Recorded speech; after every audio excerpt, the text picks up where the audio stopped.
กราบสบายดีมื้อนี้มาพอกับบ่พุดคือเก่าเด้อพี่น้องเด้อมื้อนี้บ่พุดได้ออกมายามให้ยามนาเนาะพี่น้องเนาะนี่ก็โดนเติบแล้วบ่ได้ออกมายามให้ยามนาเนาะพี่น้องเนาะนี่พี่น้องเอ้ย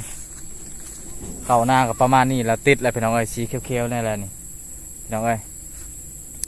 มื้อนี้บ่พุดมีโอกาสได้มาเลาะนาเนาะพี่น้องเนาะเลาะทางหญ้าทางค้าเนาะพี่น้องเนาะตามคันคันนานี่มื้อนี้บ่พุดได้ออกมาเนาะพี่น้องเนาะมาเบิ่งน้ำไห้น้ำนาเนาะพี่น้องเนาะมื้อนี้เนาะคือว่าเป็นมื้ออากาศดีพี่น้องเอ้ยมื้อนี้อากาศปลอดโปร่งนี่ให้เบิ่งเลยพี่น้องเอ้ยนี่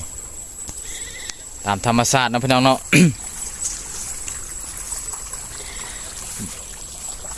อันนี้แม่นนาบ่พุดนะพี่น้องเนาะพี่น้องเนาะเดี๋ยวบ่พุดสิมารีวิวให้เบิ่งเนาะว่าสิเป็นอะไรนะพี่น้องเนาะได้มีโอกาสมายามให้ยามนาแล้ววันนี้บ่พุดก็ได้หลายมื้อแล้วเป็น10 มื้อแล้วยังบ่ได้มายามมีน้องเนาะน้องน้ำเนาะ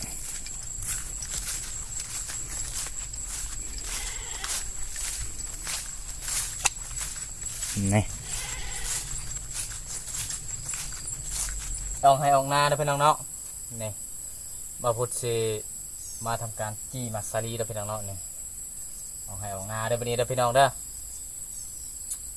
มาจี้มักสาลีนำกันพี่น้อง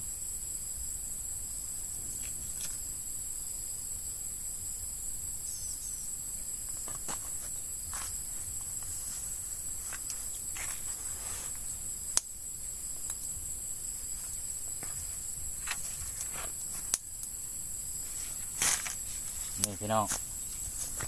บ่พุดสิมาเหลาไหม้แล้วพี่น้องเนาะนี่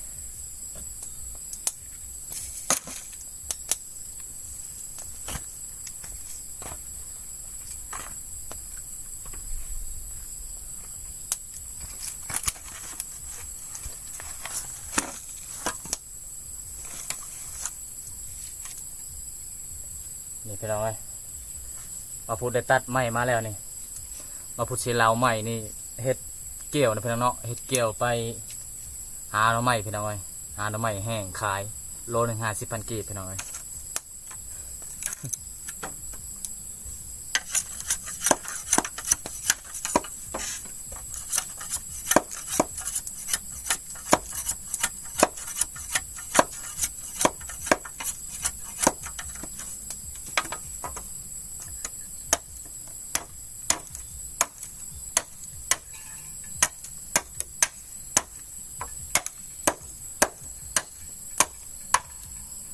มาผมเฮ็ดเองนะพี่น้องเนาะ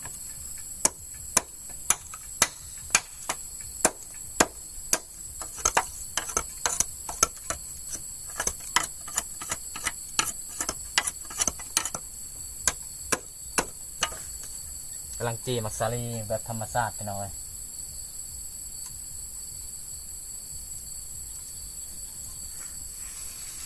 มาพุดได้ตัดใหม่มาเนาะพี่น้องเนาะตัดใหม่มาเฮ็ดจำเกี่ยวพี่น้องเลยเดี๋ยวมืออื่นมาพุดสิลองไปหาหน่อไม้บ้างนะพี่น้องเนาะเดี๋ยวมันสิได้หรือเปล่านะพี่น้องเนาะปีนี้มาพุดไปประมาณ2 เทื่อละมืออื่นเทื่อที่ 3พี่น้องเลย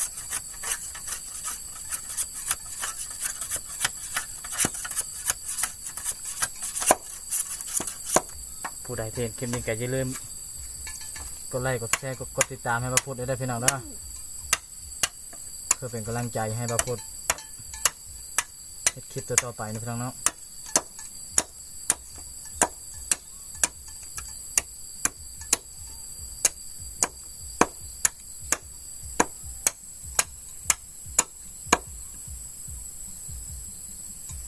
กดติดตามกดไลค์กดแชร์นะพี่น้องเด้อนี่ยาวเติบนะพี่น้องเนาะพุดสิเฮ็ดเกี่ยวพี่น้องเลย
ฮ็ดสร้างเกี่ยวพี่น้องเอ้ย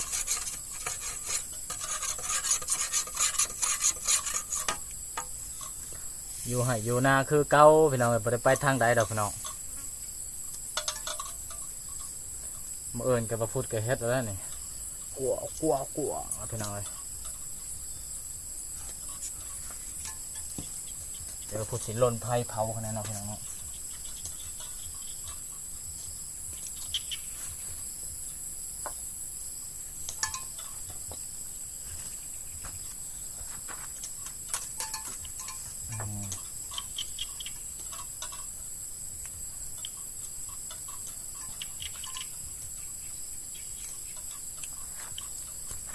เอาผุดลนเพาะลนไผ่กันแหละพี่น้องเอ้ย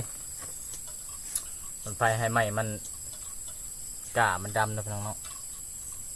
เวลาเราไปดึงเอาน้ำมันมันบ่แตกพี่น้องมันนี่กับบะพุดออกให้ออกหน้าหลายมือเลยพี่น้องเอ้ยตั้งแต่ดำนามาแล้วนี่ประมาณ10 มือเลยพี่น้องเอ้ยที่บะพุดได้ออกมา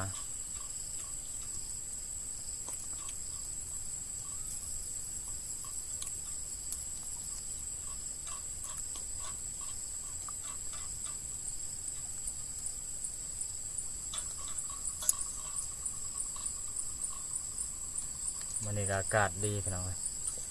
คิดว่าฝนที่ตกได้วางกินนี่ประมาณ2-3 โมงบ่ตกพี่น้องเอ้ยบะพุดได้ขึ้นไปหาหล่อตัดไม้นี่แหละไม้แล้วก็บะพุดลงมาเผา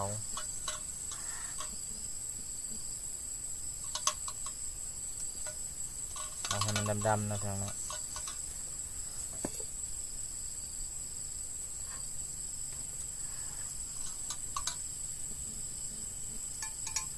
มาเอิญก็ทำการไปหาหน่อไม้เลยพี่น้องเลย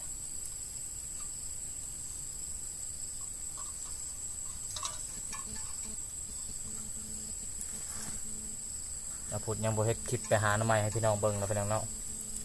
เดี๋ยวมื้อหน้าบ่าวพูดเฮ็ดคลิปให้เบิ่งนะพี่น้องเนาะวิธีการไปหาหน่อไม้ของบ่าวพูดเนาะ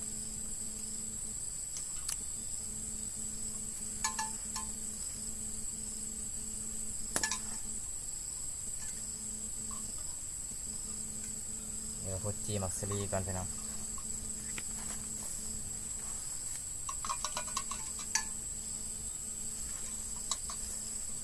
นี่หมักแป้งพี่น้องเลยบ้านเจ้าห้องแป้งหยังบ้านน่ะพูดห้องหมักแป้งจริงพี่น้องเลยหมักแป้งจริงบ่แม่นหมักแป้งปลอมเด้อพี่น้องเด้อนี่คือหมักน้ำเต้านี่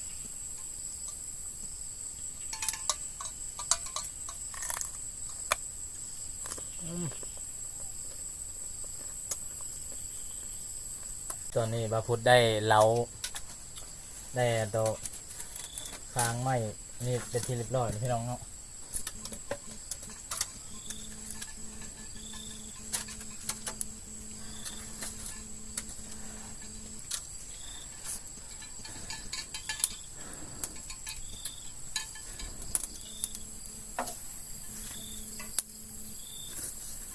นี่บาพุดสิพามากินหมักสาลีพี่น้องเอ้ย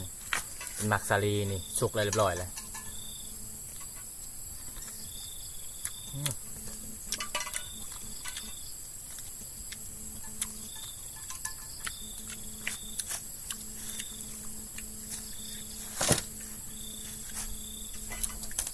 มาพูดกันในก้อนค้างใหม่ให้มันด่านมันดำก็ไปหน่อยกินมะเขือเทศท่า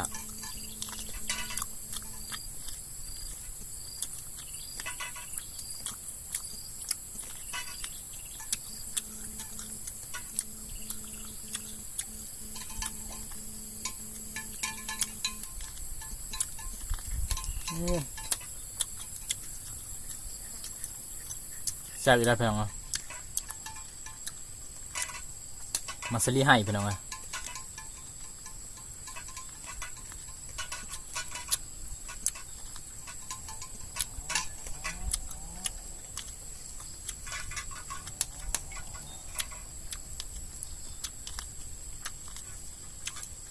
กินจะดิบตดแล้วแต่แรง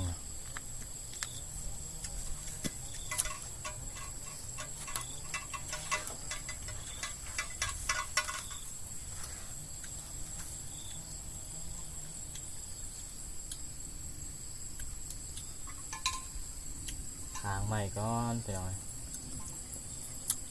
หางไม้แล้วมาพุดสิดบไม้มันคดพี่น้องดบมันซื่อ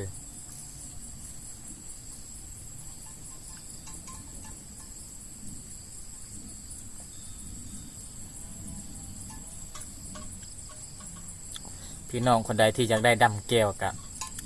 โทรหาเส้นหามาพูดได้เนาะมาพูดสิตัดเมื่อให้ฟรีๆเนาะพี่น้องเนาะ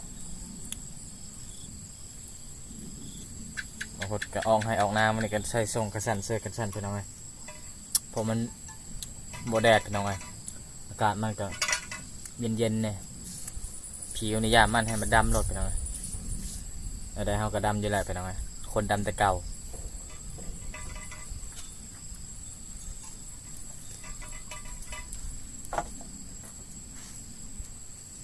ที่เฮาสิบัดใหม่นะจังนั้นเนาะ